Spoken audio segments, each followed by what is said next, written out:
Welcome to the Slop Farm. Enjoy the video. In this video, I will explain how to play We Don't Need Another Hero on guitar. First, let's identify the core chords you'll need. We'll focus on the open position chords to start, making it accessible for many players. Next, we'll tackle the fundamental strumming pattern that carries the song's rhythm. Pay close attention to the downstrokes and upstrokes. Finally, practice transitioning between these chords smoothly to build muscle memory. Consistency is key here. Now, let's dive into the verse and chorus progressions. The verse uses a relatively straightforward chord sequence, but the timing is crucial. Listen closely to the original track to get the feel. When we move into the chorus, you'll notice a dynamic shift. It becomes more powerful and anthemic. Try to reflect this change in your strumming intensity.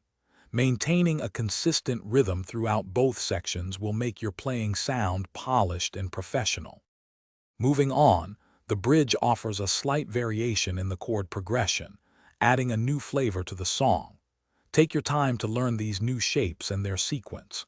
For the guitar solo section, we'll discuss some common techniques and scales that fit the song's feel. You can either learn a simplified version or use it as a springboard for your own improvisation. Remember to practice the timing of any key changes to keep everything cohesive. To truly master this song, consistent practice is essential. Always start by using a metronome to lock in your timing and rhythm. It's one of the best tools for improvement. Begin at a slow tempo, focusing on accuracy and clean chord changes, then gradually increase your speed as you feel more comfortable. Don't be afraid to break the song down into smaller sections. And speaking of staying refreshed, check out the Owala water bottle link in the description, along with other great deals.